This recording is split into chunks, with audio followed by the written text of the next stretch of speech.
first thing together. Say what we want. Where's the sentence?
I'm not.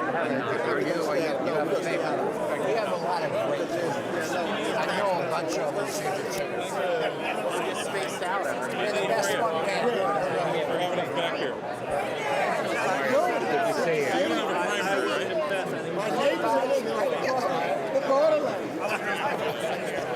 Have fun tonight. Hey, Karen. How are you? Good to see you. How are you? How's it going? How's it going? Good to see you.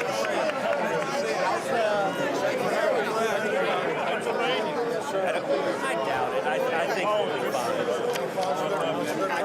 I haven't seen any results, but I think the AG race is a little bumpy. I'm not clear what's going to happen there. Probably going to run off. I think everything else will be pretty straightforward.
you relieved yourself of the burden. I bet you are.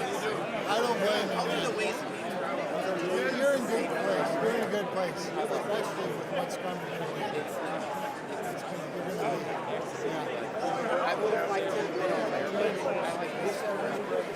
I don't blame you. tell your lovely wife I messaged her, right? Hey, man. Yeah, we miss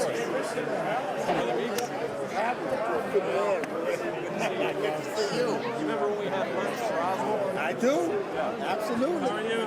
Good to see you. Whatever we need to do down there, we gotta get. You are the key. You are the key, man. Good to see you. Doing a great job.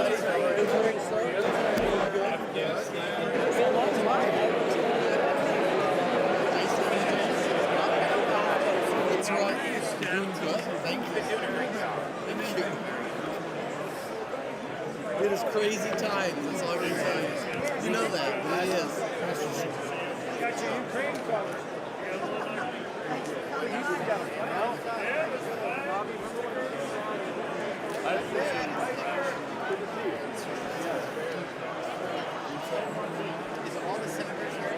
Been giving them out? Does everybody take them? I couldn't tell if you're all here or not. Who would know? Seems like about Oh, yeah, you, aren't you ranking on ag? Hey! I'm ranking on ag and pork. Excellent. Was chairman, but then the Dems took it.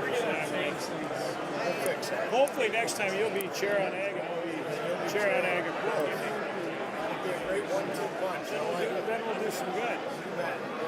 Good deal. Good to see you. Hey.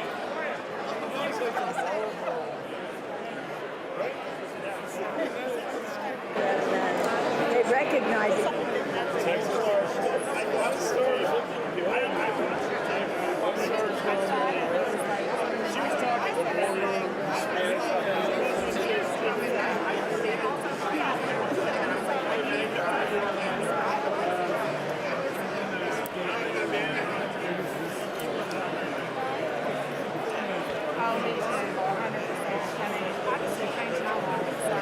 I never thought I'd do this job, but yes. 1991. But Gary was in the first grade. Steve, it was, a lot of people are the same, Sharon. A lot.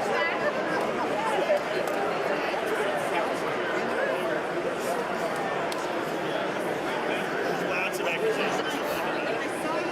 I think the nuance, the detail where the truth is tricky, but by no means what's going on is good. But it's like, it's hard. There's disinformation all over. It's now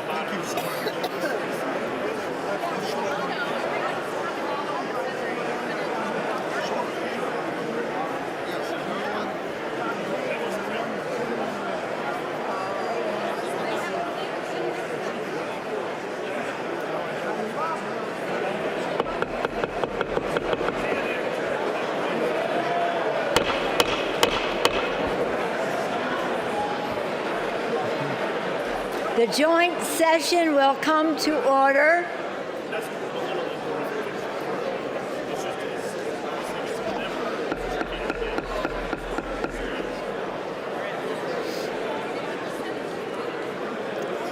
Okay, then we do these, okay? The joint session will come to order. The chair appoints as members of the committee on the part of the House to escort the President of the United States into the chambers.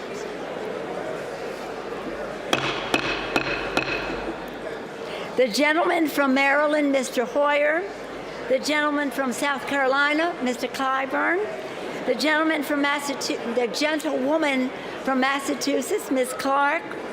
The gentleman from New York, Mr. Jeffries. The gentleman from New York, Mr. Sean Patrick Maloney. The gentlewoman from Ohio, Ms. Capter. The gentlewoman from Delaware, Ms. Blunt Rochester.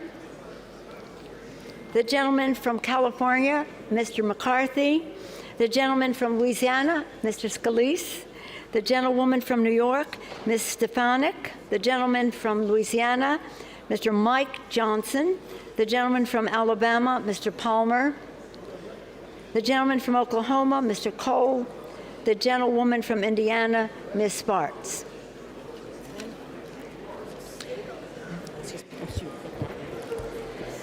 The President of the Senate, at the direction of that body, appoints the following senators as members of the Committee on the part of the Senate to escort the President of the United States into the House chamber.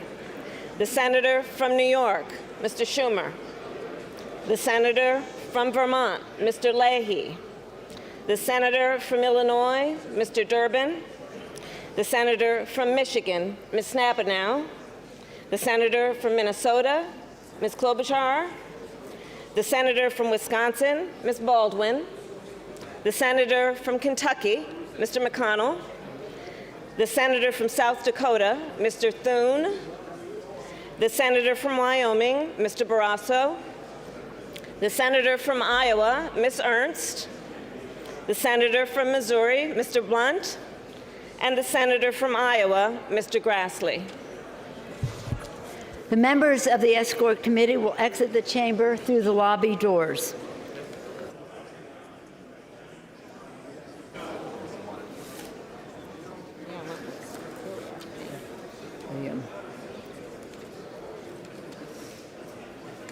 Now we wait for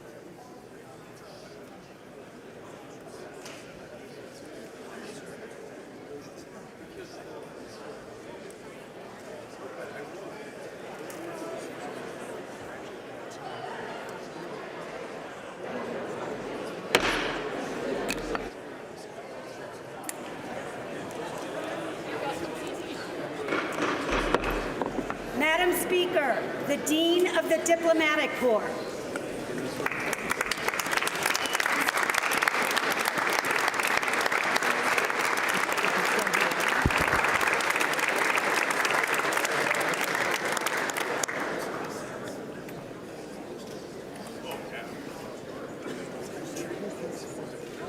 cabinet is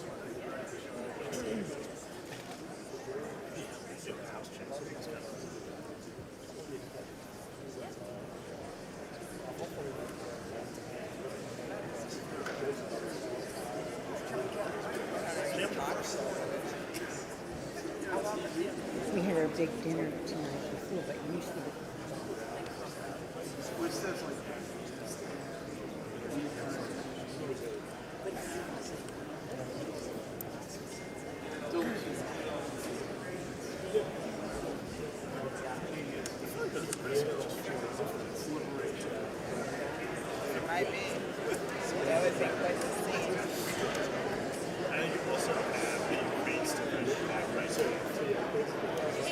Depends on your camera, so you can see it. That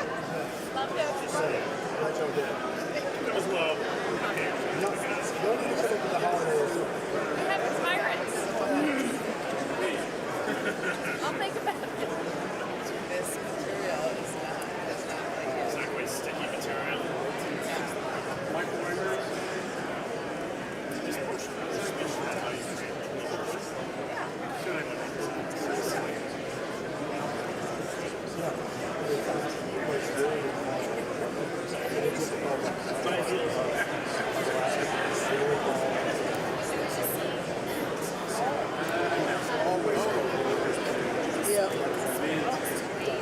No, they've still got a few more reasons.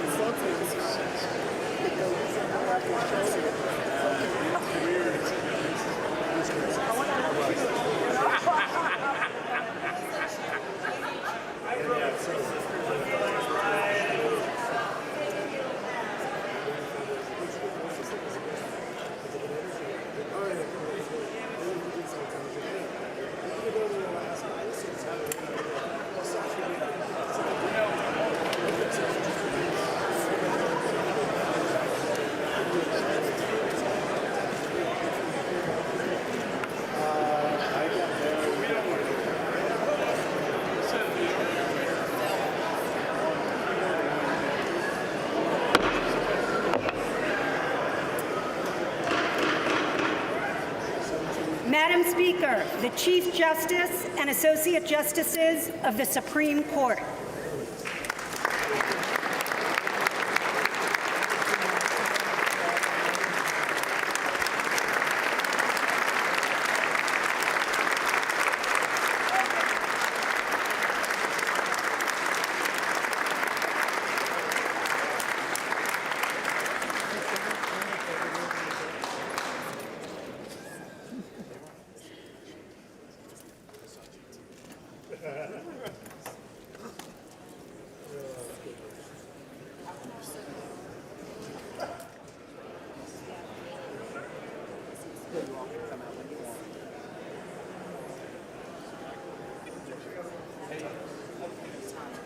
Next up is the first one.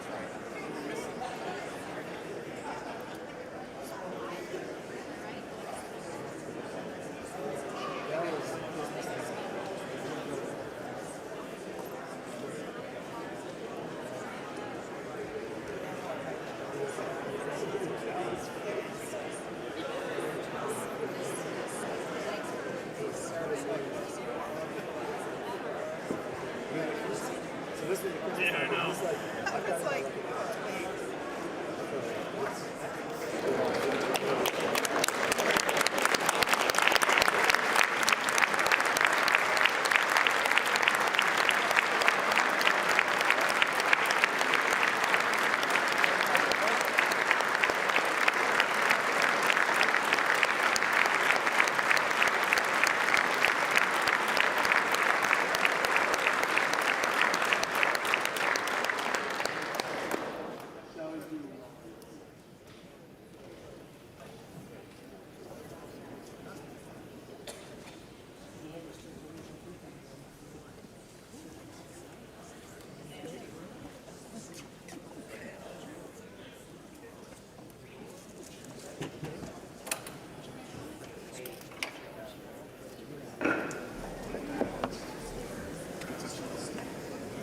Madam Speaker, the President's Cabinet.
I heard you need to talk to me, and I need to talk to you. So when should I call you?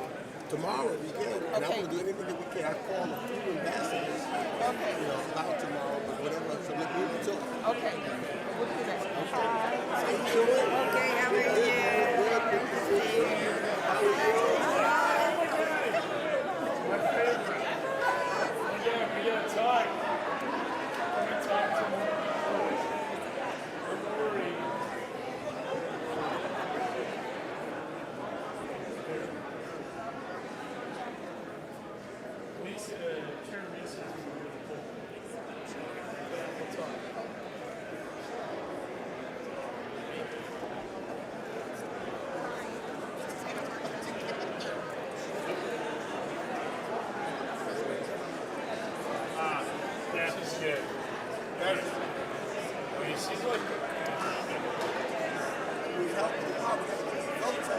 That's how she did Call the ambassadors.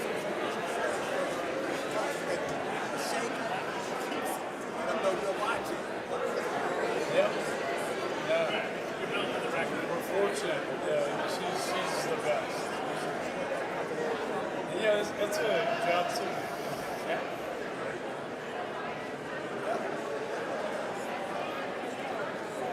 So, hey, Greg, who's next? It's my 9th term. I don't really know who's coming out of the United States. You know, his states. Some guy that is supposed to be the most powerful man in the world. He goes, powerful man. Wow. And then you and I were like, what are we doing?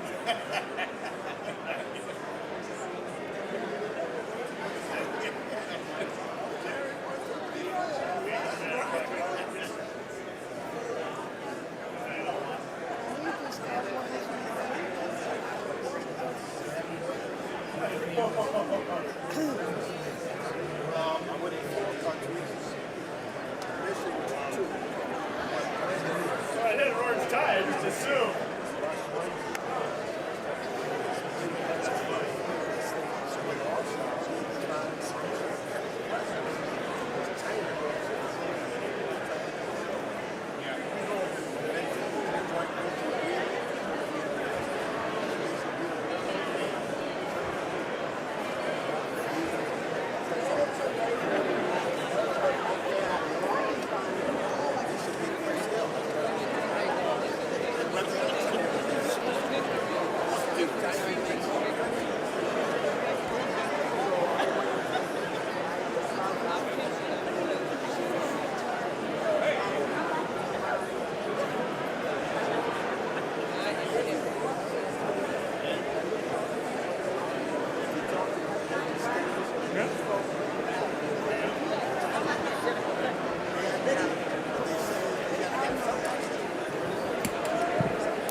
Two of us.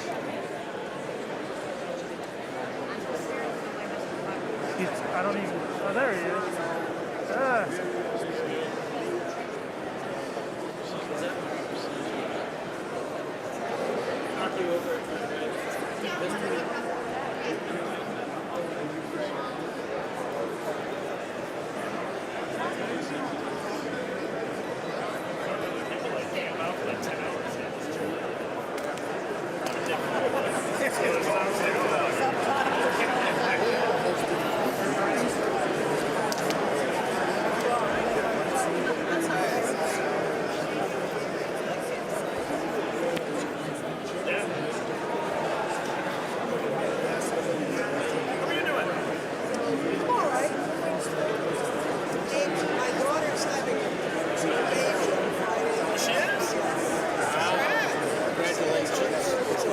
As soon as you're here, you're out. So it won't be a second round. It'll be a tight schedule up there.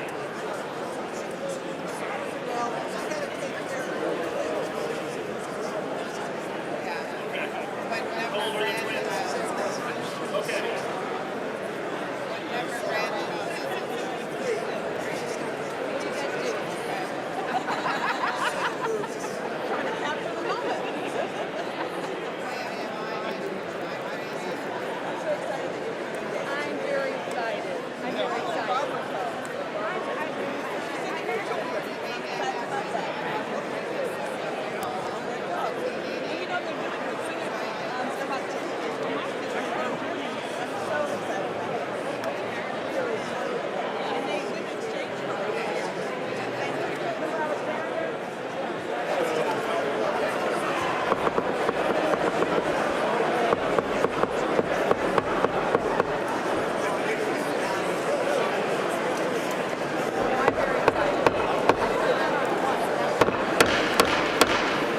Madam Speaker, the President of the United States.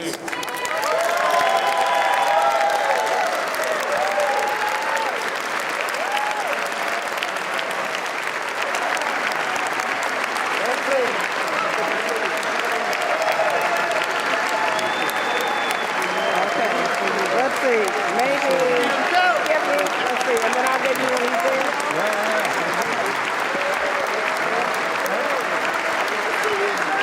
Yes, you are.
Congress, I have the high privilege and distinct honor of presenting to you the President of the United States.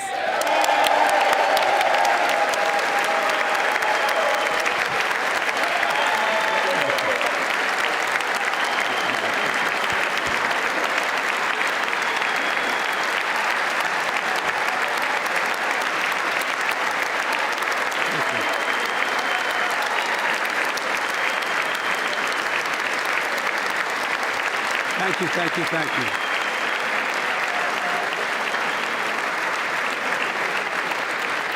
Thank you all very much. Thank you, General. Thank you. Thank you. Thank you all very, very much. Thank you. Please. Thank you so much. Madam Speaker, Madam Vice President, our First Lady and Second Gentleman, members of Congress and the Cabinet, Justices of the Supreme Court, my fellow Americans. Last year, COVID-19 kept us apart. This year, we're finally together again. Tonight,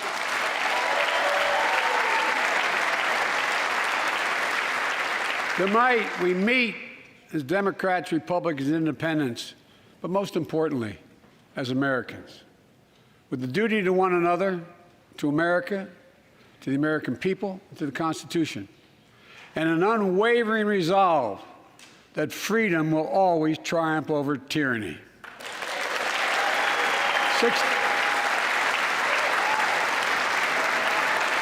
Thank you.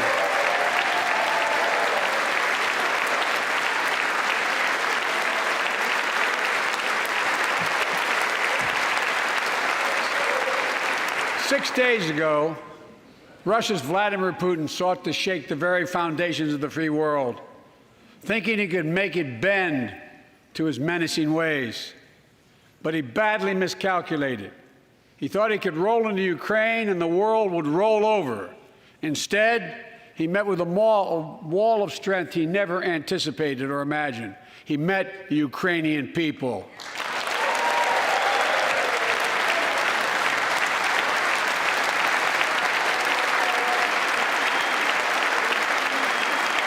From President Zelensky to every Ukrainian, their fearlessness, their courage, their determination literally inspires the world. Groups of citizens blocking tanks with their bodies, everyone from students to retirees to teachers, turned soldiers defending their homeland. And in this struggle, President Zelensky said in his speech to the European Parliament, "Light will win over darkness." The Ukrainian ambassador to the United States is here tonight, sitting with the First Lady. Let each of us, if you're able to stand and send an unmistakable signal to the world of Ukraine. Thank you. Thank you, thank you, thank you.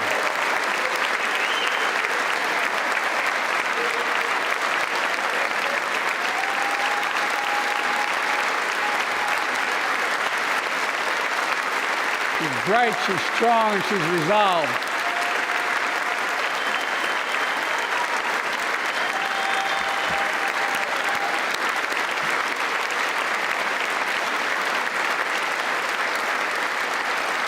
Yes,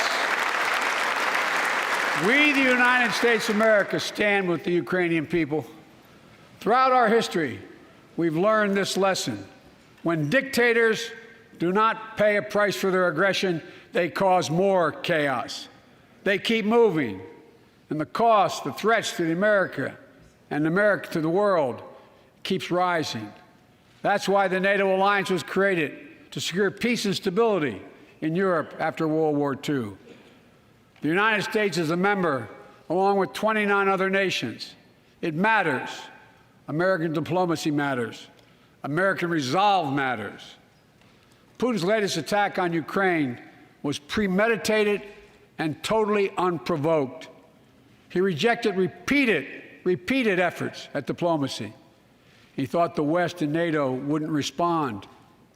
He thought he could divide us at home in this chamber, in this nation. He thought he could divide us in Europe as well. But Putin was wrong. We are ready. We are united, and that's what we did. We stayed united. We prepared extensively and carefully. We spent months building coalitions of other freedom-loving nations in Europe and the Americas, from America to the Asian and African continents, to confront Putin. Like many of you, I spent countless hours unifying our European allies. We shared with the world in advance what we knew Putin was planning and precisely how we would try to falsify and justify his aggression. We countered Russia's lies with the truth. And now that he's acted, the free world is holding him accountable, along with 27 members of the European Union, including France, Germany, Italy, as well as countries like the United Kingdom, Canada, Japan, Korea, Australia, New Zealand, and many others. Even Switzerland are inflicting pain on Russia and supporting the people of Ukraine. Putin is now isolated from the world more than he has ever been. Together,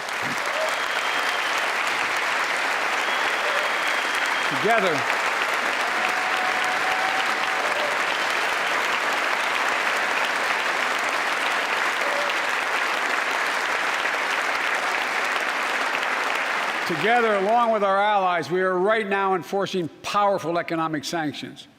We're cutting off Russia's largest banks from the international financial system, preventing Russia's central bank from defending the Russian ruble, making Putin's $630 billion war fund worthless. We're choking Russia's access. To technology that will sap its economic strength and weaken its military for years to come. Tonight, I say to the Russian oligarchs and the corrupt leaders who bilked billions of dollars off this violent regime, no more. The United States, I mean it.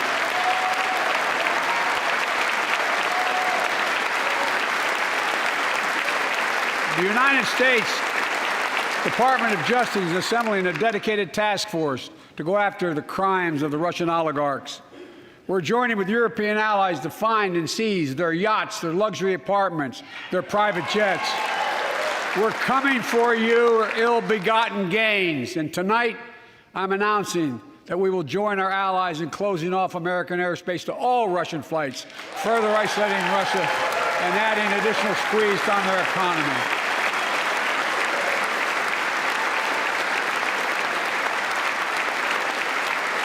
He has no idea what's coming. The ruble has already lost 30% of its value. The Russian stock market has lost 40% of its value, and trading remains suspended. The Russian economy is reeling, and Putin alone is the one to blame. Together with our allies, we're providing support to the Ukrainians in their fight for freedom. Military assistance, economic assistance, humanitarian assistance. We're giving more than $1 billion of direct assistance to Ukraine, and will continue to aid the Ukrainian people as they defend their country and help ease their suffering.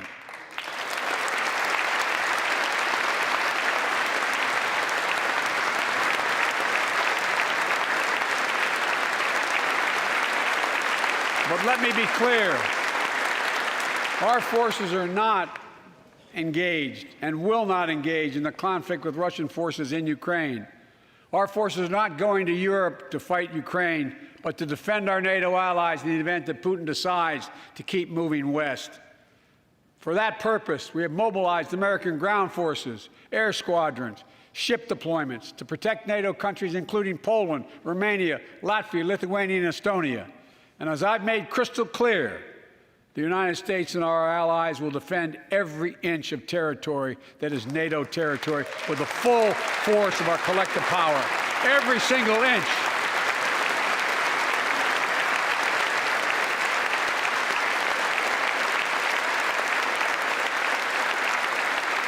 And we're clear-eyed. The Ukrainians are fighting back with pure courage. But the next few days, weeks, and months will be hard on them. Putin has unleashed violence and chaos, but while he may make gains on the battlefield, he'll pay a continuing high price over the long run. And pound of Ukrainian people, the proud, proud people, pound for pound, ready to fight with every inch of energy they have. They've known 30 years of independence, have repeatedly shown that they will not tolerate anyone who tries to take their country backwards. To all Americans, I'll be honest with you, as I always promised I would be. A Russian dictator invading a foreign country has cost around the world. And I'm taking robust action to make sure the pain of our sanctions is targeted at the Russian economy and that we use every tool at our disposal to protect American businesses and consumers. Tonight, I can announce the United States has worked with 30 other countries to release 60 million barrels of oil from reserves around the world. America will lead that effort, releasing 30 million barrels of our own strategic petroleum reserve. And we stand ready to do more if necessary, united with our allies. These steps will help blunt gas prices here at home, but I know news about what's happening can seem alarming to all Americans. But I want you to know we're going to be okay. We're going to be okay. When the history of this era is written, Putin's war in Ukraine will have left Russia weaker and the rest of the world stronger. While it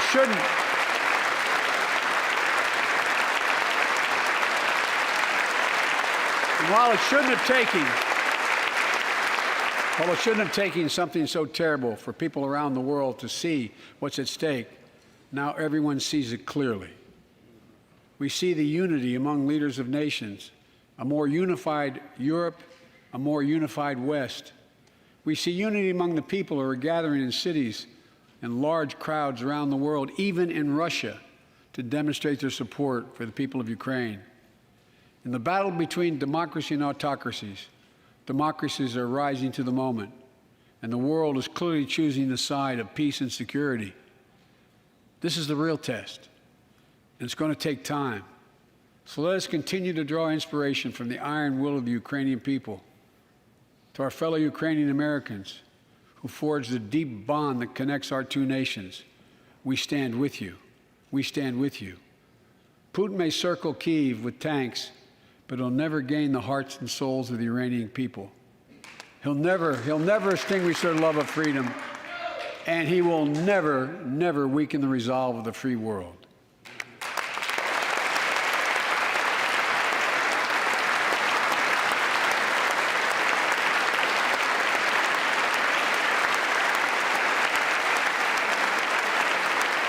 We meet tonight in an America that has lived through two of the hardest years this nation has ever faced. The pandemic has been punishing, and so many families are living paycheck to paycheck, struggling to keep up with the rising cost of food, gas, housing, and so much more. I understand, like many of you did. My dad had to leave his home in Scranton, Pennsylvania to find work. So like many of you, I grew up in a family when the price of food went up, it was felt throughout the family. It had an impact. That's one of the first things I did as president was fight to pass the American Rescue Plan. Because people were hurting, we needed to act, and we did. Few pieces of legislation have done more at a critical moment in our history to lift us out of a crisis. It fueled our efforts to vaccinate the nation and combat COVID-19, delivered immediate economic relief to tens of millions of Americans. It helped put food on the table. Remember those long lines of cars waiting for hours just to get a box of food put in their trunk? It cut the cost of health care insurance. And as my dad used to say, it gave the people just a little bit of breathing room. Unlike the $2 trillion tax cut passed in the previous administration that benefited the top 1% of Americans, the American Rescue Plan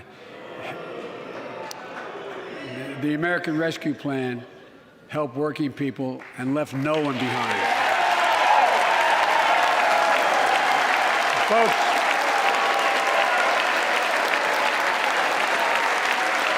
and it worked. It worked.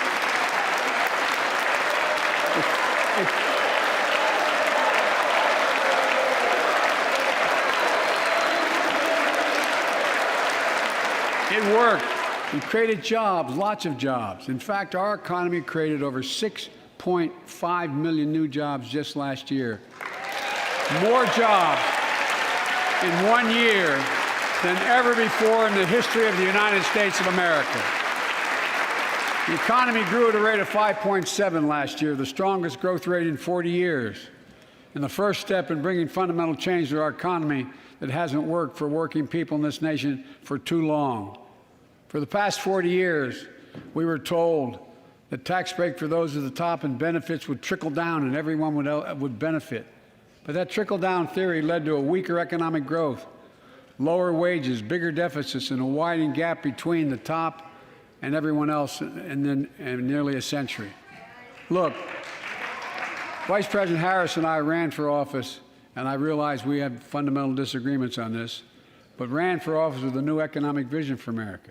Invest in America, educate Americans, grow the workforce, build the economy from the bottom up and the middle out, not from the top down, because we know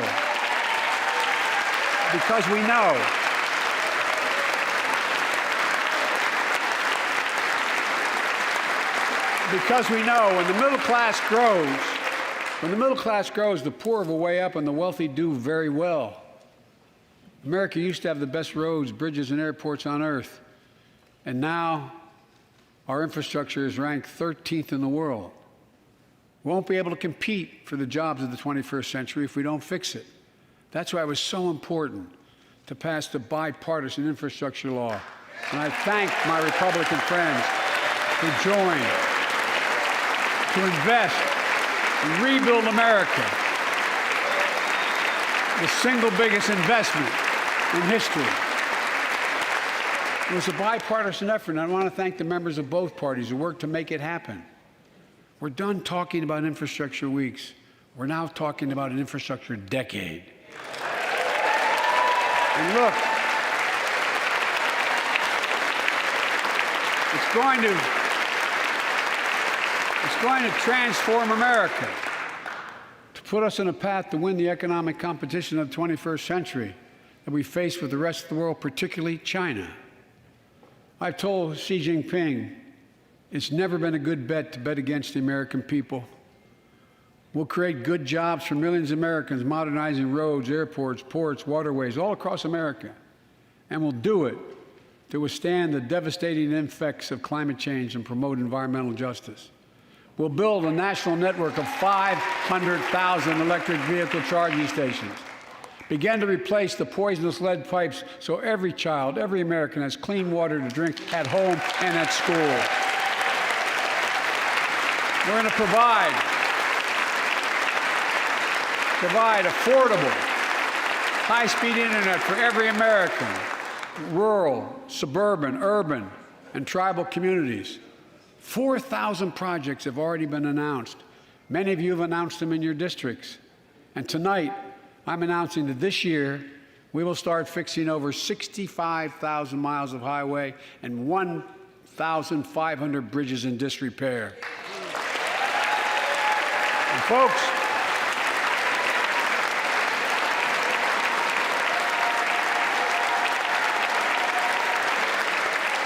when we use taxpayers' dollars to rebuild America, we're going to do it by buying America. Buy American products. Support American jobs. The federal government spends about $600 billion a year to keep this country safe and secure. There's been a law on the books for almost a century to make sure taxpayers' dollars support American jobs and businesses. Every administration, Democrat and Republican, says they'll do it, but we're actually doing it. We'll buy America to make sure everything from the deck of an aircraft carrier to the steel on highway guardrails is made in America from beginning to end. All of it. All of it.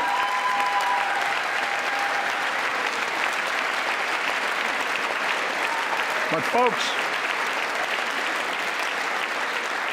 to compete for the jobs of the future, we also need a level playing field with China and other competitors. That's why it's so important to pass the Bipartisan Innovation Act sitting in Congress that will make record investments in emerging technologies and American manufacturing. We used to invest almost 2% of our GDP in research and development. We don't now. China is. Let me give you one example why it's so important to pass. If you travel 20 miles east of Columbus, Ohio, you'll find 1,000 empty acres of land. It won't look like much, but if you stop and look closely, you'll see a field of dreams, the ground on which America's future will be built. That's where Intel, the American company that helped build Silicon Valley, is going to build a $20 billion semiconductor megasite, up to 8 state-of-the-art factories in one place, 10,000 new jobs. And in those factories, the average job about $135,000 a year. Some of the most sophisticated manufacturing in the world to make computer chips the size of a fingertip that power the world in everyday lives, from smartphones, technology, the internet, technology that's yet to be invented. But that's just the beginning. Intel CEO Pat Gelsinger, who is here tonight, I don't know where Pat is. Pat, there you go, Pat, stand up.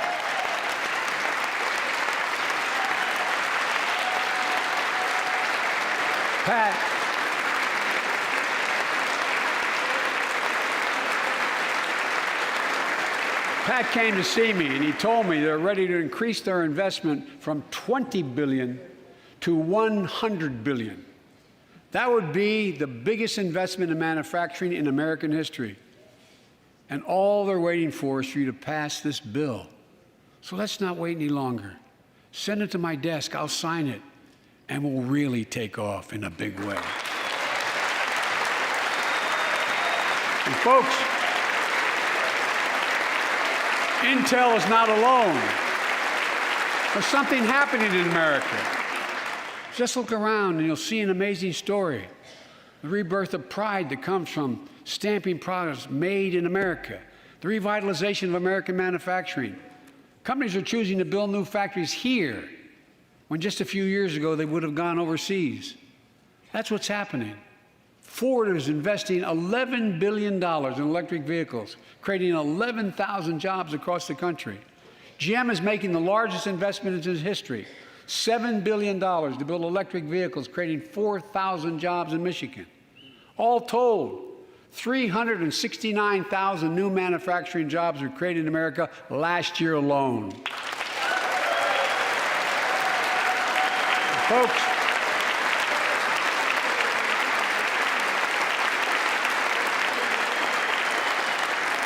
powered by people I've met like JoJo Burgess from generations of union steelworkers in Pittsburgh, who's here with us tonight. Where are you, JoJo? There you go. Thanks, buddy. As Ohio Senator Sherrod Brown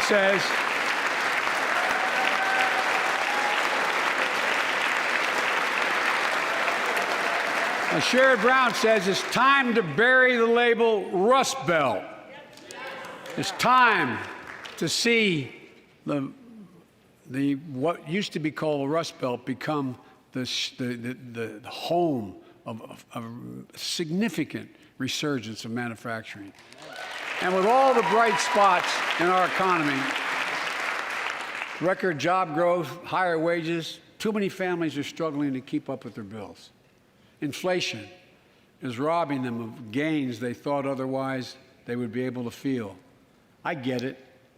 That's why my top priority is getting prices under control. Look, our economy roared back faster than almost anyone predicted.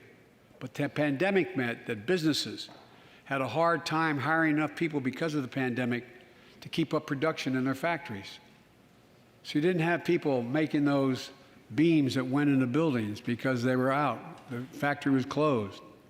The panic also disrupted the global supply chain. Factories close. When that happens, it takes longer to make goods and get them to the warehouses, to the stores, and prices go up. Look at cars last year. 1/3 of all the inflation was because of automobile sales. There weren't enough semiconductors to make all the cars that people wanted to buy. And guess what? Prices of automobiles went way up, especially used vehicles as well. And so we have a choice. One way to fight inflation is to drive down wages and make Americans poorer. I think I have a better idea to fight inflation. Lower your costs, not your wages. And folks,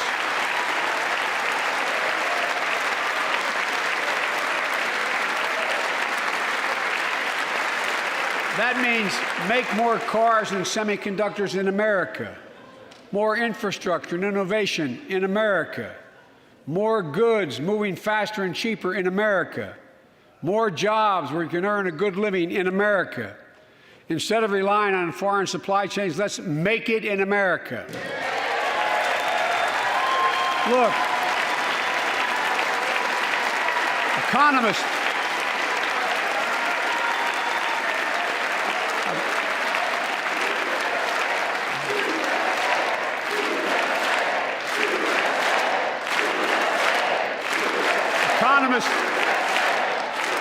call this increasing the productive capacity of our economy.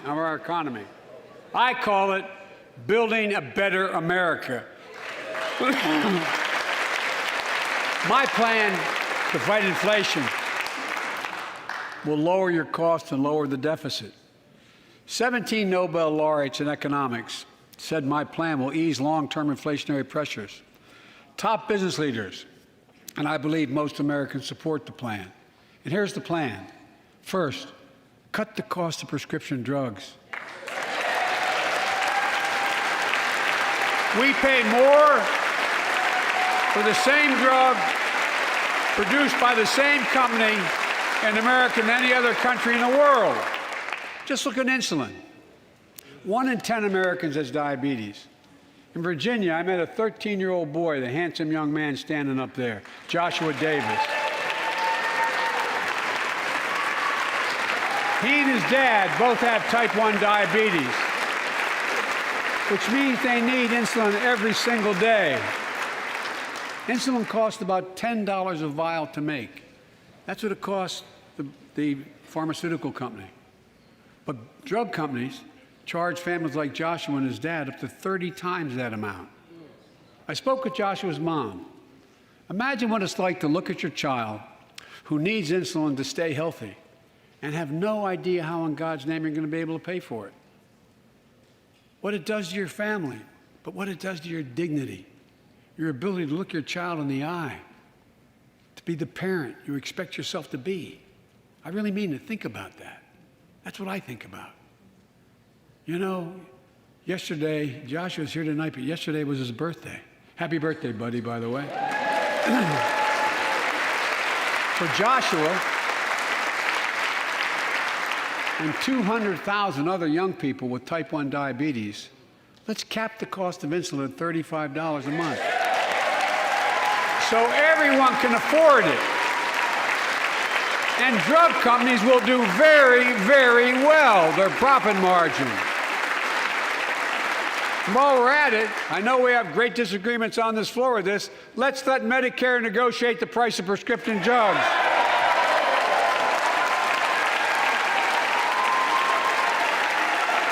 They already set the price for VA drugs. Look, the American Rescue Plan is helping millions of families with Affordable Care Act plans to save them $2,400 a year on their health premiums. Let's close the coverage gap and make these savings permanent. And second, let's cut energy costs for families, an average of $500 a year by combating climate change. Let's provide an investment tax credits to weatherize your home and your business, to be energy efficient and get a tax credit for it. Double America's clean energy production in solar, wind, and so much more. Lower the price of electric vehicles, saving another $80 a month that you're not going to have to pay at the pump. Folks,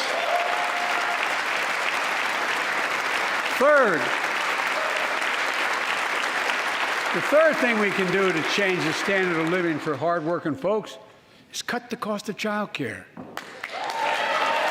Cut the cost of child care. Folks, if you live in a major city in America, you pay up to $14,000 a year for child care per child.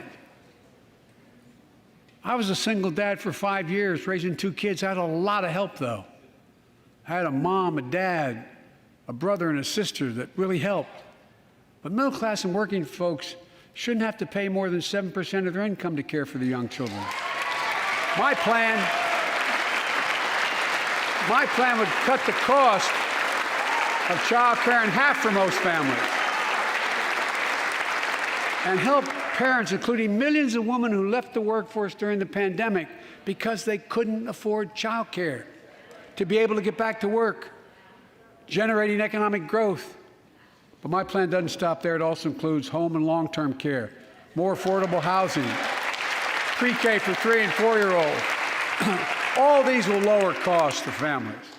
And under my plan, nobody, let me say this again, nobody earning less than $400,000 a year will pay an additional penny in new taxes. Not a single penny.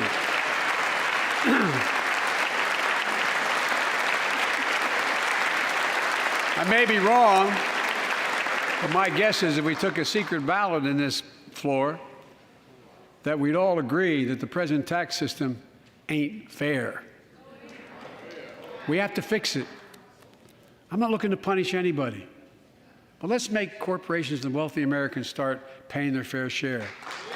Look, last year,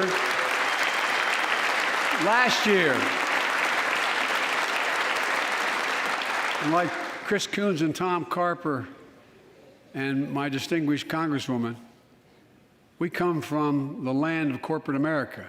There are more corporations incorporated in America than every other state in America combined. And I still won 36 years in a row. The point is, even they understand they should pay just a fair share. Last year, 55 of the Fortune 500 companies earned $40 billion in profit and paid 0 in federal taxes. Now look, it's not fair. That's why I proposed a 15% minimum tax rate for corporations. And that's why in the G7 and other meetings overseas, I was able to be somewhat helpful, 130 countries agree on a global minimum tax rate. So companies can't get out of paying their taxes at home by shipping jobs and factories overseas. It'll raise billions of dollars. That's why I propose closing loopholes for the very wealthy who pay a lower tax rate than a teacher and a firefighter. So that's my plan, but we'll go in more detail later. We will grow the economy, lower the cost of families.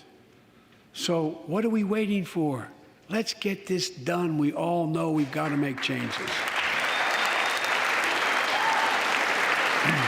Folks,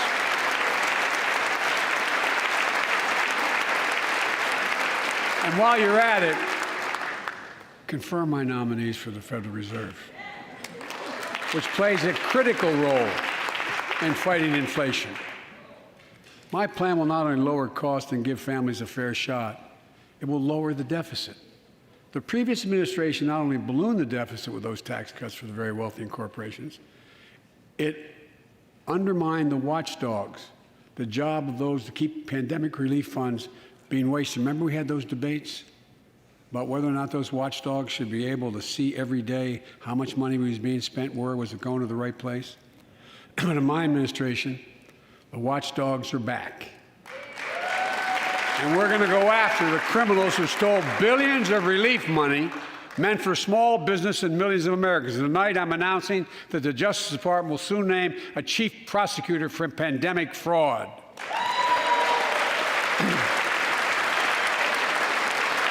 Look,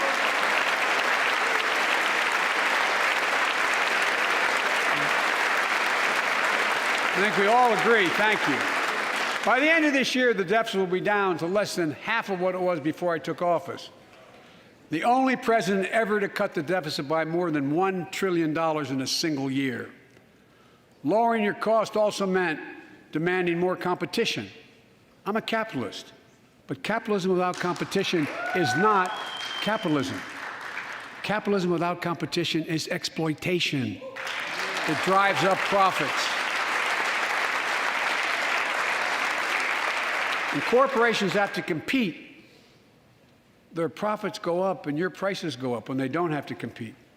Small businesses and family farmers and ranchers, I need not tell some of my Republican friends from those states. Guess what? You got 4 basic meat packing facilities. That's it.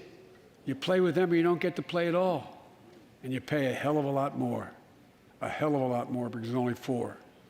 See what's happening with ocean carriers moving goods in and out of America. During the pandemic, about half a dozen or less foreign-owned companies raised prices by as much as 1,000% and made record profits. Tonight, I'm announcing a crackdown on those companies overcharging American businesses and consumers. And folks,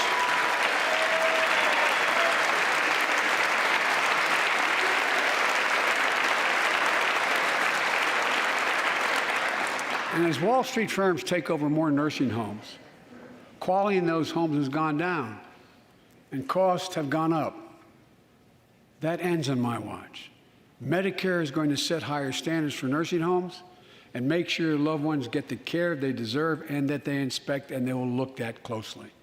We're also going to cut costs to keep the economy going strong and giving workers a fair shot, provide more training and apprenticeships, hire them based on skills, not just their degrees.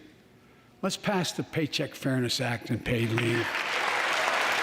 Raise the minimum wage to $15 an hour and extend the child tax credit so no one has to raise a family in poverty.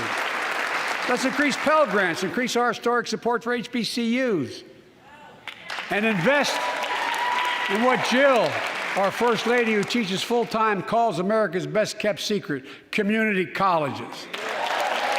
Look, let's pass the PRO Act.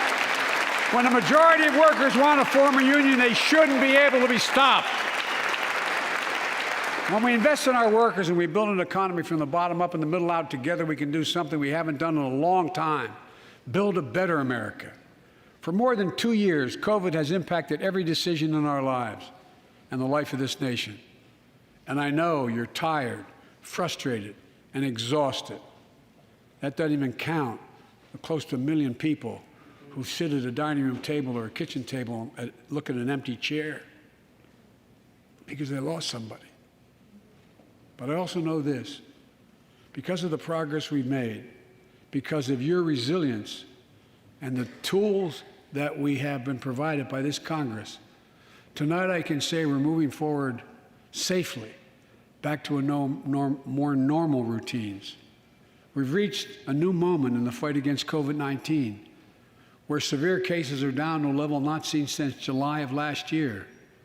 Just a few days ago, the Center for Disease Control and Prevention issued a new mask guidelines.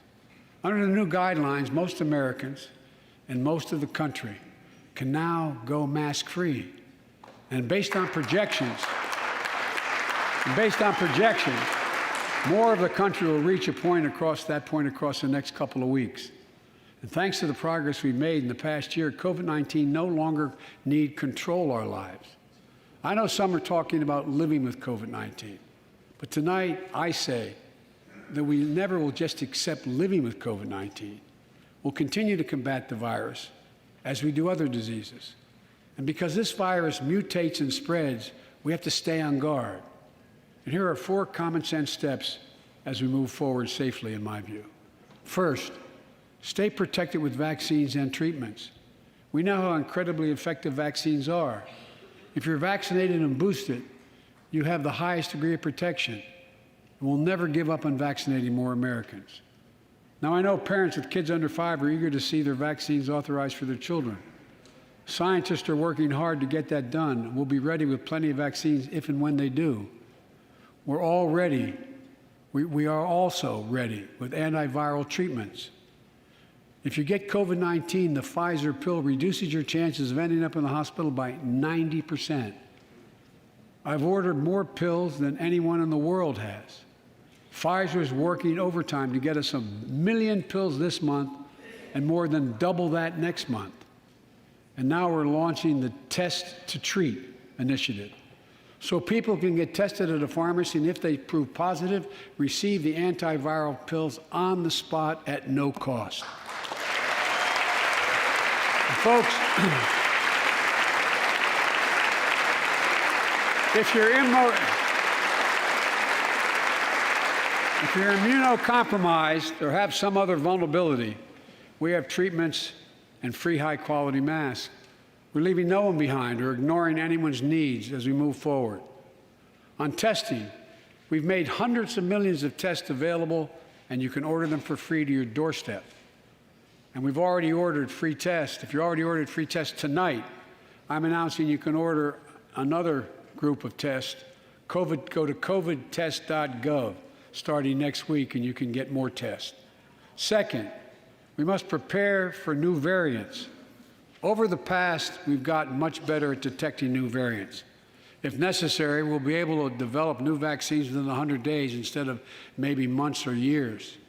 And if Congress provides the funds we need, we'll have new stockpiles of tests, masks, pills ready if needed. I can't promise a new variant won't come, but I can promise you we'll do everything within our power to be ready if it does. Third,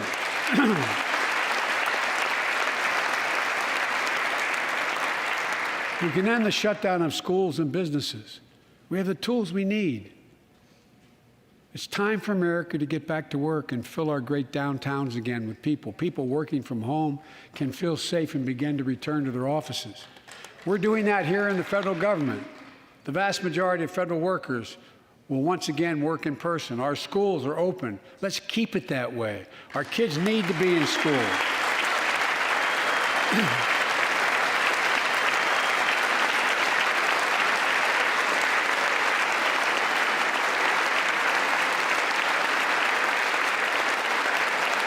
With 75% of adult Americans fully vaccinated and hospitalizations down by 77%, most Americans can remove their masks and stay in the classroom and move forward safely.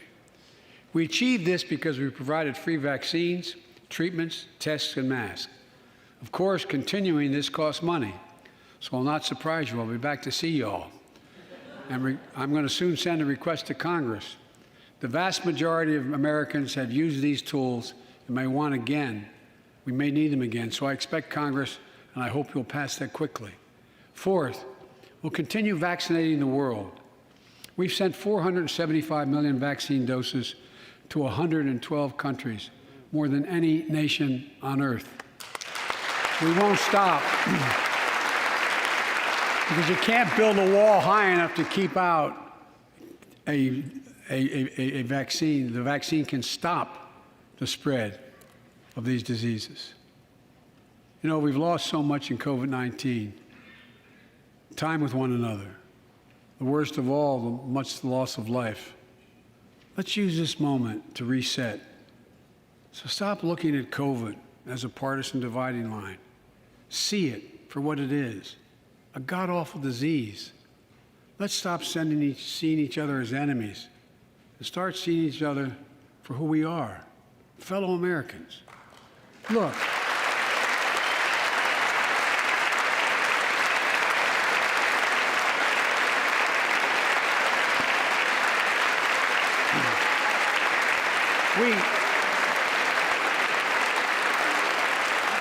we can't change how divided we've been. It was a long time in coming. But we can change how to move forward on COVID-19 and other issues that we must face together. I recently visited New York City Police Department days after the funerals of Officer Wilbur Mora and his partner, Officer Jason Rivera. They were responding to a 9/11 call when a man shot and killed them with a stolen gun. Officer Mora was 27 years old. Officer Rivera was 22 years old. Both Dominican Americans who grew up in the same streets that they later chose to patrol as police officers. I spoke with their families, and I told them that we were forever in debt for their sacrifices and will carry on their mission to restore the trust and safety of every community deserves. Like some of you that have been around for a while, I've worked with you on these issues for a long time. I know what works: investigating crime prevention and community policing, cops who walk the beat, who know the neighborhood, and who can restore trust and safety.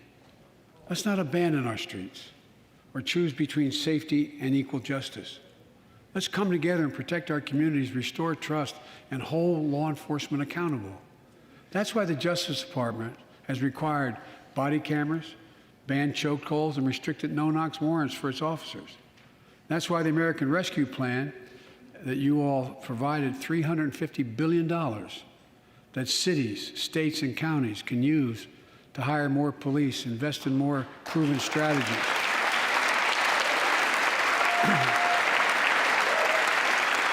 Proven strategies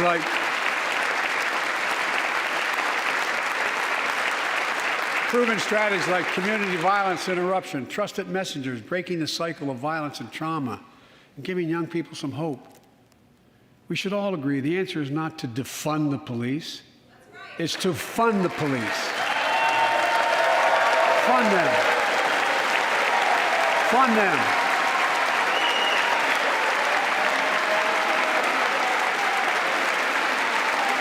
Fund them with resources and training. Resources and training they need to protect our communities. I ask Democrats and Republicans alike to pass my budget and keep our neighborhoods safe. And we'll do everything in my power to crack down on gun trafficking of ghost guns that you can buy online, assemble at home, no serial numbers, can't be traced. I ask Congress to pass proven measures to reduce gun violence. Pass universal background checks. Why should anyone on the terrorist list be able to purchase a weapon? Why? Why? And folks, ban assault weapons with high-capacity magazines that hold up to 100 rounds. You think the deer are wearing Kevlar vests? Look, repeal the liability shield that makes gun manufacturers the only industry in America that can't be sued. The only one. Imagine had we done that with the tobacco manufacturers. These laws don't infringe on the Second Amendment. They save lives. The most fundamental right in America is the right to vote and have it counted. And look, it's under assault. In state after state, new laws have been passed. Not only to suppress the vote, we've been there before, but to subvert the entire election. We can't let this happen. Tonight I call on the Senate to pass the Freedom to Vote Act, pass the John Lewis Act, Voting Rights Act. And while you're at it, pass the Disclose Act so Americans know who's funding our elections. Look, tonight, I like to honor someone who dedicated his life to serve this country. Justice Breyer, an Army veteran, constitutional scholar, retiring Justice of the United States Supreme Court. Justice Breyer, thank you for your service. Thank you, thank you, thank you. I mean it. Get up, stand, let them see you. Thank you.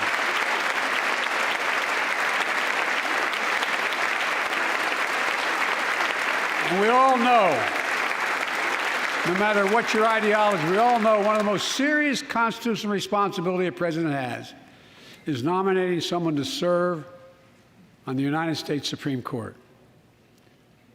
As I did 4 days ago, I've nominated the Circuit Court of Appeals, Ketanji Brown Jackson, one of our nation's top legal minds, who continue in Justice Breyer's legacy of excellence. A former top litigator in private practice, a former federal public defender, from a family of public school educators and police officers. She's a consensus builder.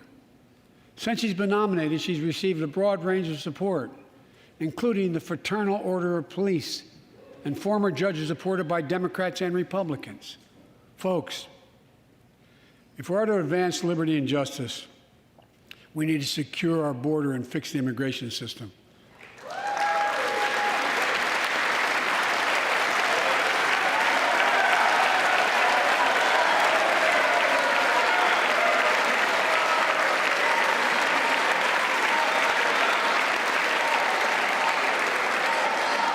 And as you might guess, I think we can do both. At our border, we've installed new technology like cutting-edge scanners to better detect drug smuggling. We've set up joint patrols with Mexico and Guatemala to catch more human traffickers. We're putting in place dedicated immigration judges, a significant larger number, so families fleeing persecution and violence can have their cases heard faster, and those who don't legitimately hear can be sent back. We're screening, we're securing commitments, and supporting partners in South and Central America to host more refugees and secure their own borders. We can do all this while keeping lit the torch of liberty that has led a generation of immigrants to this land, my forebears and many of yours. Provide a pathway to citizenship for dreamers, those with temporary status, farm workers, essential workers. Revise our laws so businesses have workers they need and families don't wait decades to reunite. It's not only the right thing to do, it's economically smart thing to do.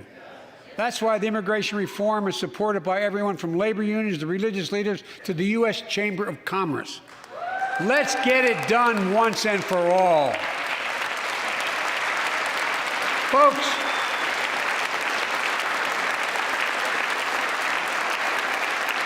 advancing liberty and justice also requires protecting the rights of women. The constitutional right affirmed by Roe v. Wade, standing precedent for half a century, is under attack as never before. If you want to go forward, not backwards, we must protect access to health care, preserve a woman's right to choose, and continue to advance maternal health care for all Americans. And folks, for our LGBTQ plus Americans, let's finally get the Bipartisan Equality Act to my desk. The onslaught of state laws targeting transgender Americans and their families, it's simply wrong. And I said last year, especially to our younger transgender Americans, I'll always have your back as your president so you can be yourself and reach your God-given potential. Folks,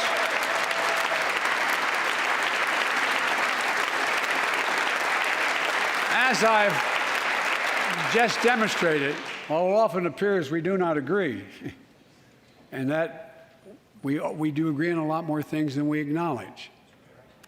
I signed 80 bipartisan bills into law last year, from preventing government shutdowns, to protecting Asian Americans from still too common hate crimes, to reforming military justice, and will soon be strengthening the Violence Against Women Act that I first wrote 3 decades ago. And it's important. It's important for us to show the nation we can come together and do big things. So tonight I'm offering a unity agenda for the nation. 4 big things we can do together, in my view. First, beat the opioid epidemic. There's so much we can do. Increase funding for prevention, treatment, harm reduction, and recovery. Get rid of outdated rules and stop doctors that stop doctors from prescribing treatments. Stop the flow of illicit drugs by working with state and local law enforcement to go after the traffickers. And if you're suffering from addiction, you should know you're not alone. I believe in recovery, and I celebrate the 23 million Americans in recovery. Second, let's take on mental health, especially among our children whose lives and education have been turned upside down. The American Rescue Plan gave schools money to hire teachers and help students make up for lost learning. I urge every parent to make sure your school does just that. They have the money. We can all play a part. Sign up to be a tutor or a mentor. Children were also struggling before the pandemic: bullying, violence, trauma, and the harms of social media. As Frances Haugen, who is here tonight with us, has shown, we must hold social media platforms accountable for the national experiment they're conducting on our children for profit.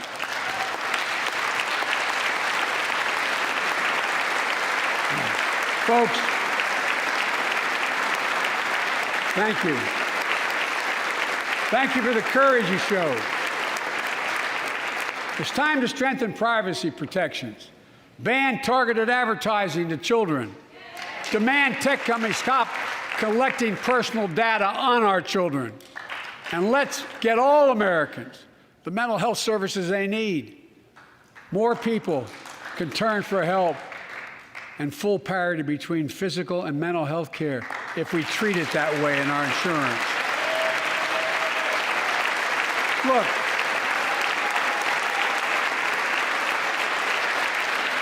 the third piece of that agenda is support our veterans. Veterans are the backbone and the spine of this country. They're the best of us. I've always believed that we have a sacred obligation to equip those we send to war and care for those in their family when they come home. My administration is providing assistance in job training, housing, and now helping lower-income veterans get VA care debt-free. And our troops in Iraq and Afghanistan have faced many dangers, one being stationed at bases breathing in toxic smoke from burn pits. Many of you have been there. I've been in and out of Iraq and Afghanistan over 40 times. These burn pits that incinerate waste, the waste of war, medical and hazardous material, jet fuel, and so much more. And they come home, many of the world's fittest and best trained warriors in the world. Never the same. Headaches, numbness, dizziness. A cancer that would put them in a flag-draped coffin. I know. One of those soldiers was my son, Major Bo Biden. I don't know for sure if the burn pit that he lived near, that his hooch was near, in Iraq and earlier than that in Kosovo, is the cause of his brain cancer, the disease of so many other troops. But I am committed to find out everything we can, committed to military families like Danielle Robinson from Ohio, the widow of Sergeant First Class Heath Robinson. He was born a soldier, Army National Guard, combat medic in Kosovo and Iraq, stationed near Baghdad, just yards from burn pits the size of football fields. Danielle is here with us tonight. They loved going to Ohio State football games.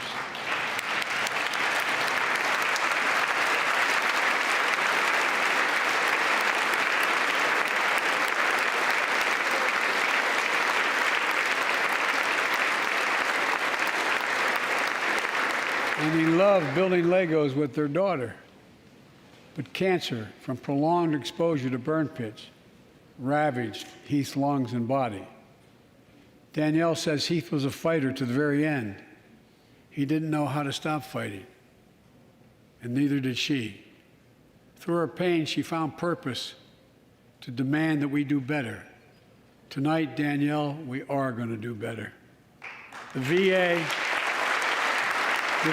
is pioneering new ways of linking toxic exposure to disease, already helping more veterans get benefits. And tonight, I'm announcing we're expanding eligibility to veterans suffering from 9 respiratory cancers.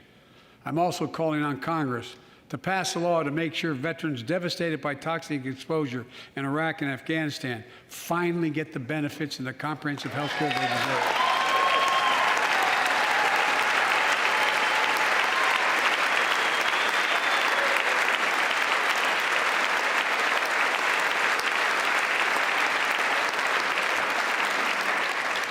And fourth and last, let's end cancer as we know it. This is personal.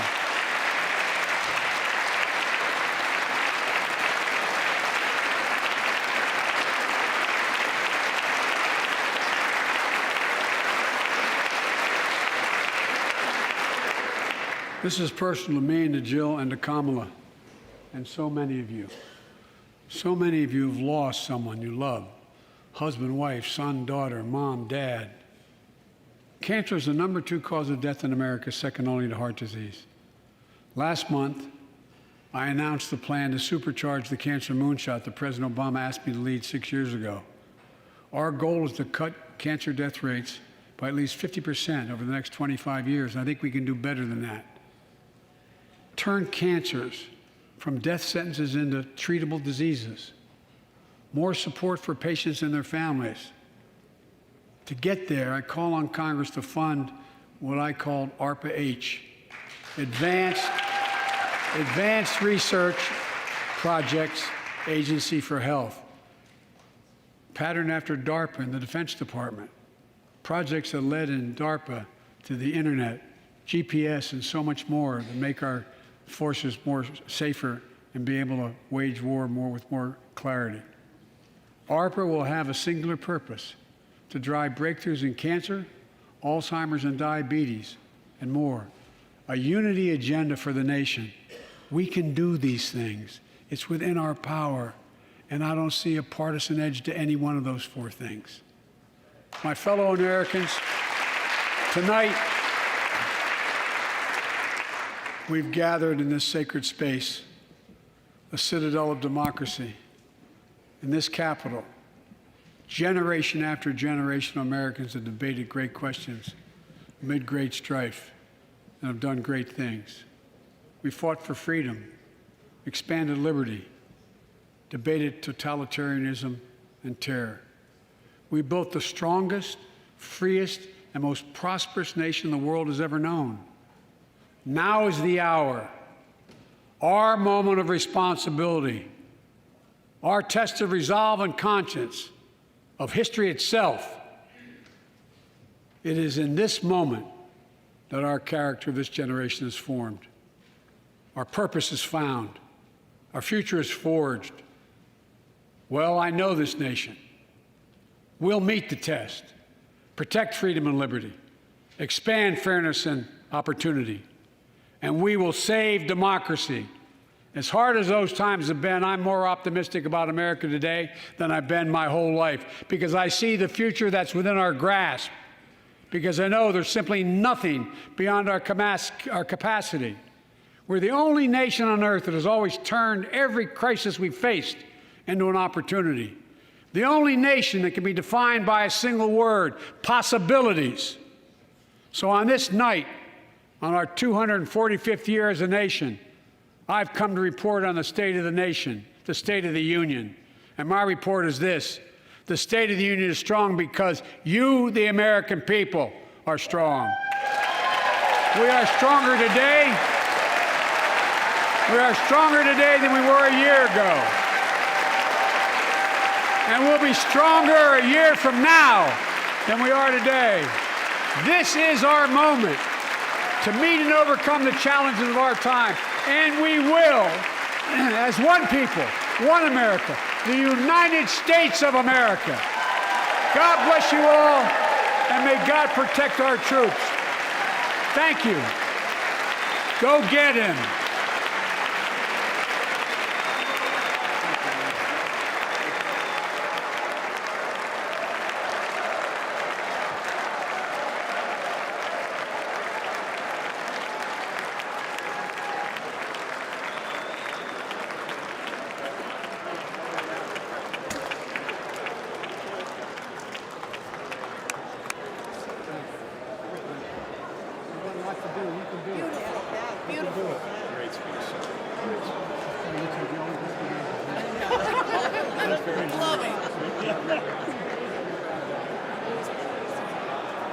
Thank you. Good to see you guys. Well,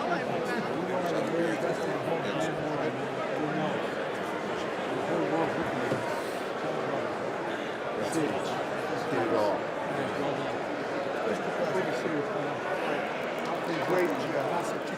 Great job. Thank you. Beautiful job. That's a great compliment coming from you, kid. Thank you, thank you, thank you. Well done, Mr. President. Great clothes. Thank you, man. Well done, Mr. President. Well done. Thanks again for coming to Colorado. Thank you, man. Tommy, what did you have? Eat it again. Sorry, too much. Good job.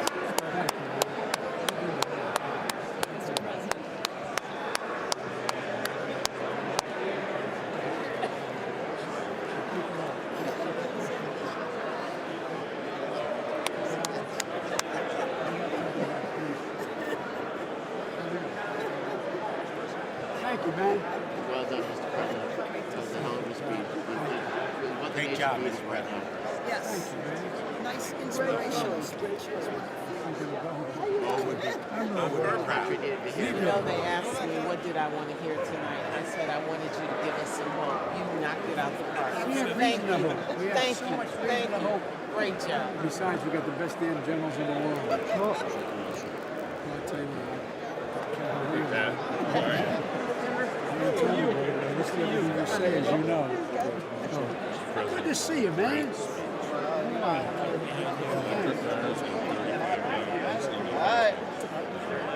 We can do this. This is the reason why we cut Charles probably I'm serious. She is. She's been on it for a while. Fantastic. We can do this. Prescription drugs. Yeah, for the grace of God. We're cooking out rice and we got a shot.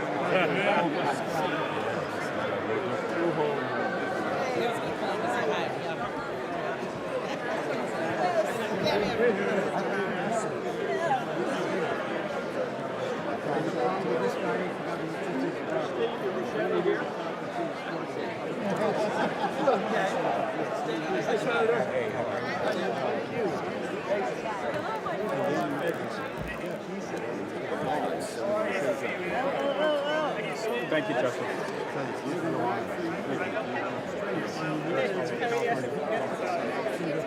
Nice to have everyone back here. I'm doing well. Good to see you.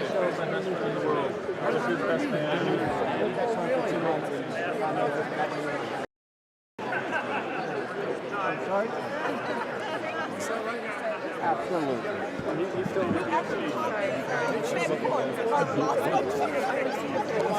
Well, she was the dean, but that was really which way?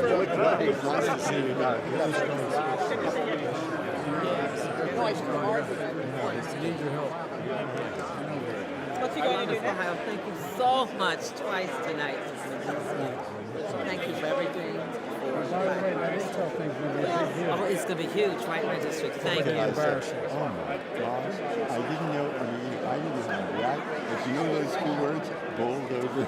I mean, that's what it was. Oh my God, that's so... Enormous respect. Oh. I mean, look at me, man. You know it's true. We go back a long I know, way, those pal. are the days. I think she's pretty good. Pretty solid. Absolutely. She is a great... Absolutely. Absolutely. I'll tell you what, man. The IBW voice is the reason I stand by. Yeah, should be good to start walking. Thank you, man. That was a historic speech. I'm not saying you don't like me. I'm fired up. I don't want this guy too fired up. I'm fired up. I'm inspired. You got guns as big as my Listen, eyes, man, I'm trying to take care of myself. I'm trying to be like you. Thanks. That was awesome. Congratulations. Yes, yes, yes. That was historic.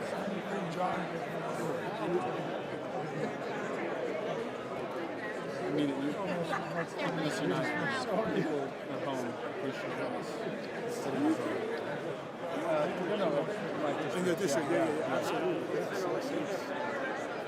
Absolutely. Thanks for talking about children and mental health. From Northwest Indiana. It's good to see you very well. Steel workers, Joe. It's great to have him here. Relay the message. Thank you for your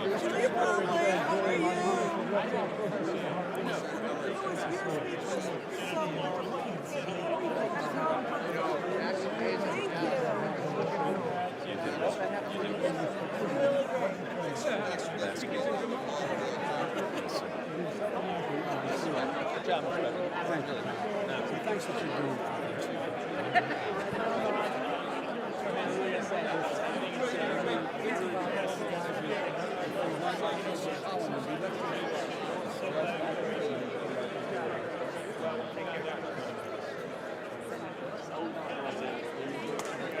You're the real photographer.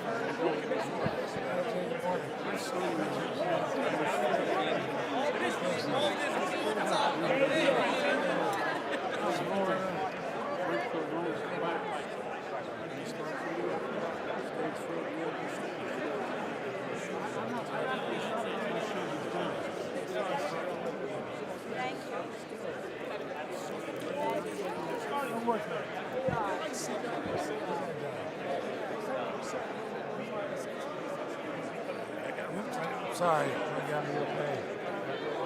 I'm gonna take off.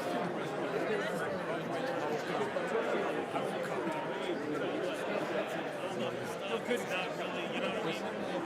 You know what I mean?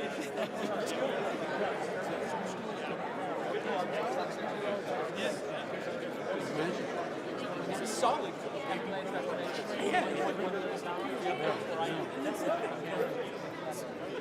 See you later. Is the president really still here?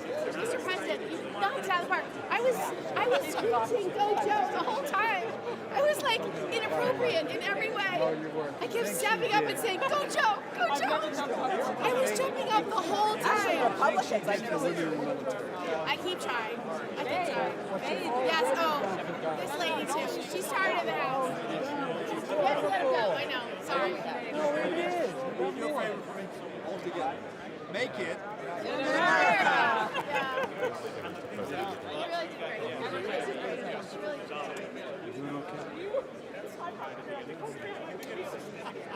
Yeah, he literally said all the high points over and over again. It's like all our favorite shows. I was giggling. All right, I'm going the right way. Mr. President, Al Green. I know, Al. You can't hide behind that mask. I want your signature on your, this is your card. Okay. Thank you so much. I greatly appreciate it. As a matter of fact, I'm going to get a selfie with you. Give him the camera. He'll do it for you. Oh, okay, let's do it.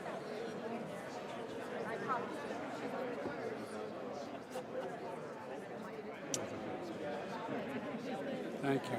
I reminded me of something I heard when somebody was signing the Obamacare about the DA. Oh, look. God, thank God. Thank God my mother didn't hear that. Mr. President? Mr. President. Thanks. You're my Just my attorney. Gotta start backing up. So I'll see you on Thursday. Yes. You're signing my book of It's a big deal. It is a big deal. Jamie asked me called it the Ross.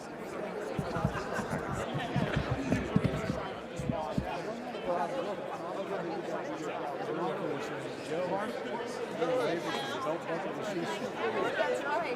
We're going to need more on Thursday. So I look forward to seeing you. Thank you. Yep. Oh, She comes from an incredible family. Her sister used to run my Delaware operation, and her dad, besides being an All-American high school, invented the tiny Archibald. and the dean of her delegation. So I didn't get to witness, I carried the Bible at the parents. I said it, so I got trained by you to really realize it and be able to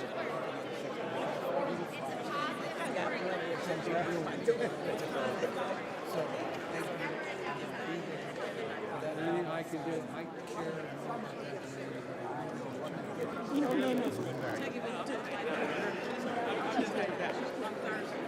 And I think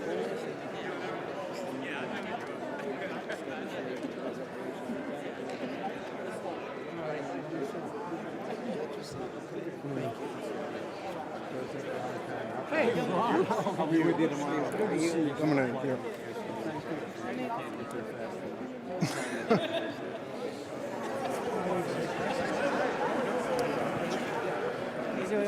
Thank you. Good to see you again. You're mildly prejudiced on my behalf. Thank you.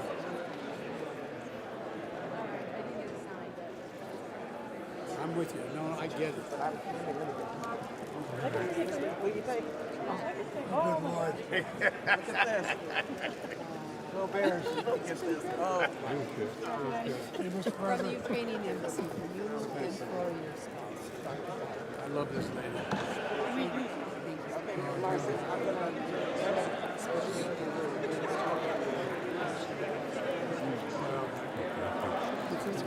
Yeah, it is. It is.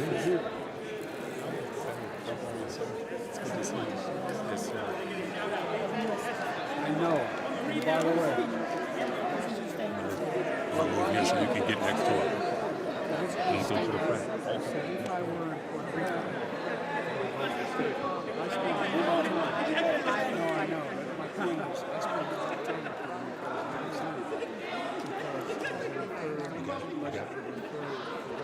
deferred judicial district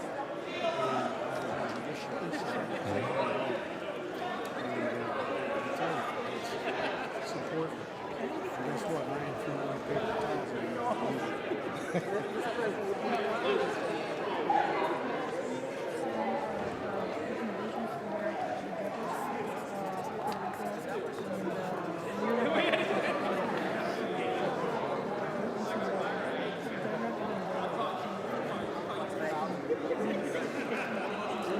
Okay.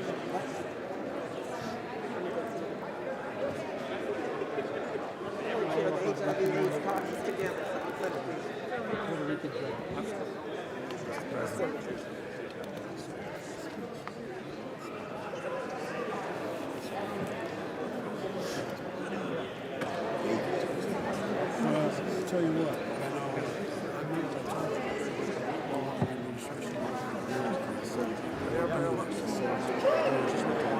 We got spoiled last year. but I know. We got that. Yeah, last year this was like This part was easy, we were yes. and out. Thank you. I'll tell you what, I spent an hour and 5 minutes with Zelensky before. I just came back from Ukraine myself. No. Oh, yeah. I don't know. Yeah, please look at I do, yeah.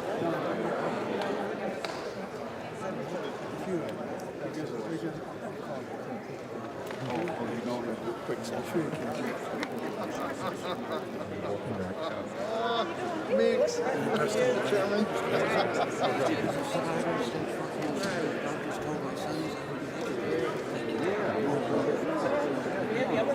We're doing great stuff.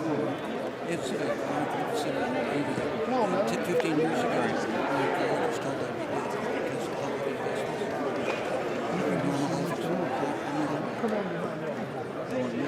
My son, I have 10% chances.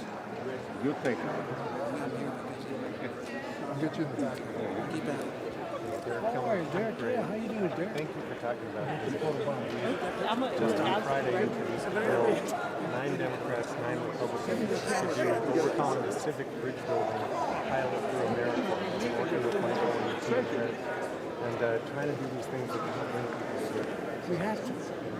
Why can we get it done? Except the guy to your left. You gotta be careful. Yeah, well, always. Thank you, Mr. President. Thank you. Mr. President, thank you so much for your shout out.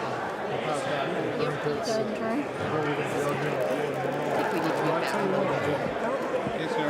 Good to see you. Good to see you as well. Thank you. Great speech. I don't know who the hell you have about you. Oh, get out of here. Come on, let's go shop. Yeah, let's go shop. Can we get a photo? Yeah, come on, jump in. All right, I'll get one here. All right, get your face in there. Let me go back this way.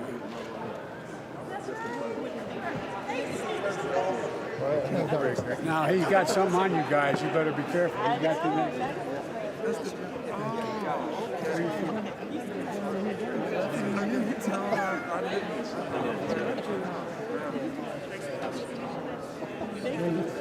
Now, I've been around so long, I remember when not only Houston, not only Austin, but Houston was all blue. They were good old days. Thank you, sir. Turn around, go get a mug. Oh, that's a great shot. Yeah. Thank you. Survivors out there. Where the stuff going? Thank you. Okay, now I can. Okay. That's clear. Great job. What's your name? Mark. Mark, good to see you. Excuse me. Thank you. How are you? How are you, Mr. President? Well, thanks for smiling. No, I was inspired tonight. Is that a belt I see? That's exactly divine night. There you go, man.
who's worried our country is on the wrong track.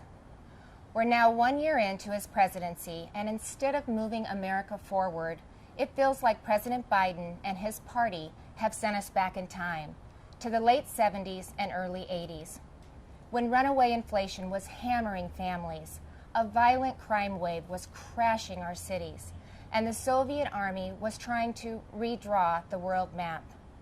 Even before taking the oath of office, the president told us that he wanted to, quote, make America respected around the world again, and to unite us here at home. He's failed on both fronts. The disastrous Afghanistan withdrawal did more than cost American lives. It betrayed our allies and emboldened our enemies. North Korea is testing missiles again at an alarming rate. The Speaker of the House recently warned our Olympic athletes not to speak out against China. And now Russia has launched an unprovoked, full-scale military invasion of Ukraine, an attack on democracy, freedom, and the rule of law. Now all Americans must stand united in solidarity with the brave people of Ukraine as they courageously defend their country against Putin's tyranny as they fight for their freedom. But we shouldn't ignore what happened in the run-up to Putin's invasion, waiving sanctions on Russian pipelines while eliminating oil production here at home, focusing on political correctness rather than military readiness, reacting to world events instead of driving them. Weakness on the world stage has a cost, and the president's approach to foreign policy has consistently been too little, too late. It's time for America to once again project confidence. It's time to be decisive. It's time to lead. But we can't project strength abroad if we're weak at home. And that's what I want to discuss with you tonight. The President and Democrats in Congress have spent the last year either ignoring the issues facing Americans or making them worse. They were warned that spending trillions would lead to soaring inflation. They were told that their anti-energy policies would send gas prices to new heights, but they plowed ahead anyway, raising the price at the pump by 50% and pushing inflation to a 40-year high. 4 decades ago, when our nation was last reeling from inflation, I was a young working mom just starting out. My husband Kevin worked days while I watched our girls, and then we would literally switch. We would pass in the yard as he was coming home, and I was leaving to work evenings at the local grocery store. From across that checkout counter, I saw the pain of inflation on my neighbors' faces. I saw what happens when prices rise faster than wages. The Biden administration believes inflation is a, quote, high-class problem. I can tell you, it's an everybody problem. I saw moms and dads' paychecks buy them less and less. I watched working people choose which essentials to take home and which ones to leave behind. And now President Biden's decisions have a whole new generation feeling that same pain. When I took the oath of office 5 years ago, I promised Iowans that I would never lose sight of who I was working for, that I wouldn't become detached from the problems they were facing, from the problems that I had faced myself. But you don't have to check groceries to see what high inflation does to people. You just need to step outside of the DC bubble. Talk to Americans about what's on their mind. Ask them, what are your concerns? What keeps you up at night? And they'll tell you. And I can tell you what's not on that list. They won't tell you that spending trillions more and bankrupting their children is the answer to their problems. They won't tell you that we should be paying people not to work. And they certainly won't tell you that we should give billions in tax giveaways to millionaires and billionaires in Democrat-controlled states like California, New York, and New Jersey. But that's what the Biden administration has been pushing for over the last year, and that's all part of Build Back Better. Thankfully, the president's agenda didn't pass because even members of his own party said enough is enough. Well, the American people share that view. Enough is enough. And it's not just with D.C. spending.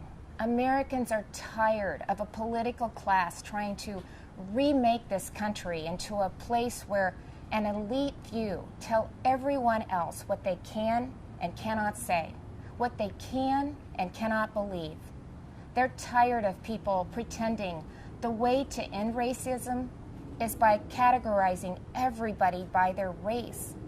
They're tired of politicians who tell parents they should sit down, be silent, and let government control their kids' education and future.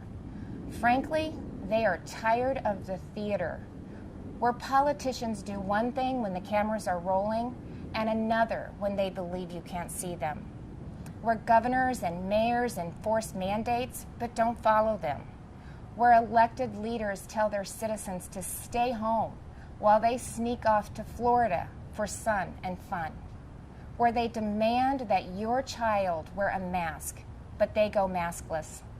So you've heard the excuses.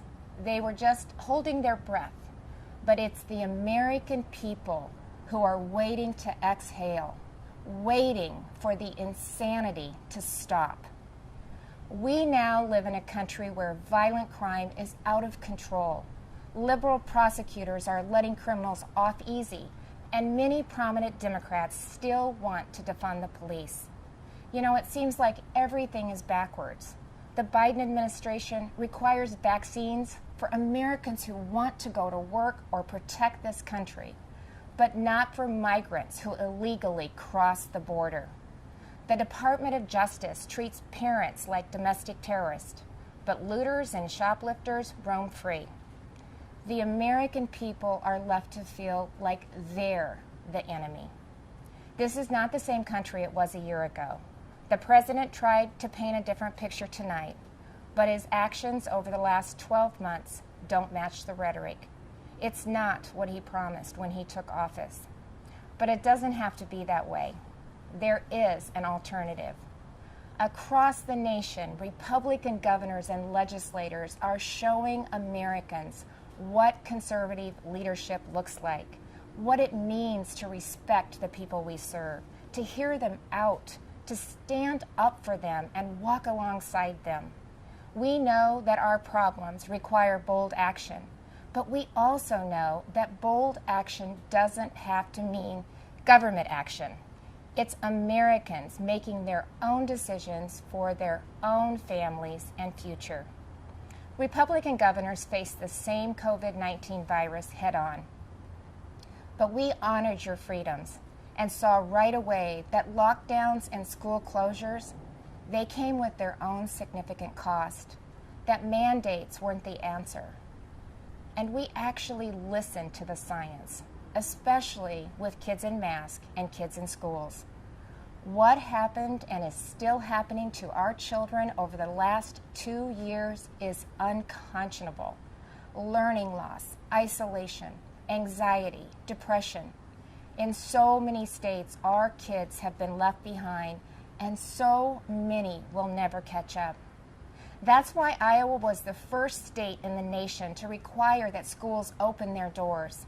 I was attacked by the left, I was attacked by the media, but it wasn't a hard choice. It was the right choice. And keeping schools open is only the start of the pro-parent, pro-family revolution that Republicans are leading in Iowa and states across this country. Republicans believe that parents matter. It was true before the pandemic, and it has never been more important to say out loud. Parents matter. They have a right to know and to have a say in what their kids are being taught. Families also have every right to live in a safe and a secure community, and that begins with a safe and secure country. But the Biden administration has refused to secure our border. They've refused to provide the resources to stop human trafficking, to stop the staggering influx of deadly drugs coming into our neighborhoods. They've refused to protect you. With Texas and Arizona leading the way, I, along with Republican governors from several states, have sent resources to the border. And we've actually gone to the border, something that our president and vice president have yet to do since taking office. On the economy, the contrast couldn't be more stark. While Democrats in D.C. are spending trillions, sending inflation soaring, Republican leaders around the country are balancing budgets and cutting taxes, because we know that money spent on Main Street is better than money spent on bureaucracy. Today, I signed legislation that eliminates Iowa's tax on retirement income and sets our tax rate at 3.9%. That's less than half of what it was just 4 years ago. And it shouldn't come as a surprise that out of the top 20 states with the lowest unemployment rates, 17 have Republican governors. Republicans may not have the White House, but we're doing what we can to fill the leadership vacuum. And on the issues that are affecting Americans, Republicans are leading. We're standing up for parents and kids. We're standing up for life. We're keeping our communities safe and thanking those in uniform. We're fighting to restore America's energy independence, and that includes biofuels. We're getting people back to work, not paying them to stay home. Most of all, we're respecting your freedom. Behind me stands Iowa's Capitol, where we display our state motto, our liberties we prize and our rights we will maintain. And those aren't just empty words. It's a belief that the greatness of this state and this country lies in our people, not government. You shouldn't have to wake up every morning and worry about the next thing the government is going to do to you, your business, or your children. If we as elected leaders are doing our job, then the government is working well, but operating in the background. It's supporting the ingenuity and spirit of our people, not drowning them out. It's keeping them safe, not restricting their freedom. That's what I believe, that's what Republicans believe, and that's what Republicans are doing. I am so blessed to be the governor of Iowa, where people are humble, hardworking, and patriotic. We take care of each other. And yes, we are, as they say, Iowa nice. But you don't have to be from Iowa to see that those are the values of America at its best, all of America.